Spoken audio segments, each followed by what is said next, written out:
আজি আমি তিনিটা বিশেষ পদক্ষেপ আমি আৰম্ভ কৰিছো প্ৰথম পদক্ষেপটো হল যে এসকালেশন আজি আপোনালোকে জানে যে বহুত সময়ত ৰেভিনিউ ৰিলেটেড মেটাৰ্স বিলাক কোনোবা এজন বিষয়াৰ তাত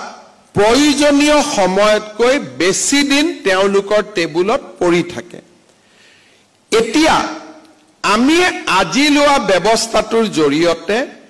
এজন মণ্ডল বা লাট মণ্ডলৰ হাতত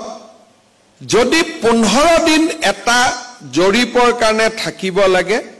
15 দিনত যদি তেওঁ কাম সমাপ্ত কৰিব নোৱাৰে 16 দিনত বিষয়বস্তুটো নিজে নিজে সাৰ্কেল অফিসাৰৰ তাত আহি যাব অৰ্থাৎ প্ৰাইভেট কোম্পানীত যেনেকে এসকালেশন মডেলে কাম কৰে সেই ধৰণে ইয়াতো এসকালেশন মডেলে কাম কৰিব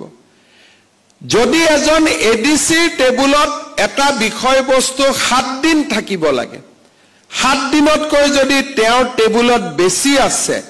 বিষয়বস্তুটো তেওঁৰ হাতৰ পৰা আঁতৰি যাব আৰু ই এসকালেট হৈ ডেপুটি কমিশনাৰ লেভেললৈকে আহি যাব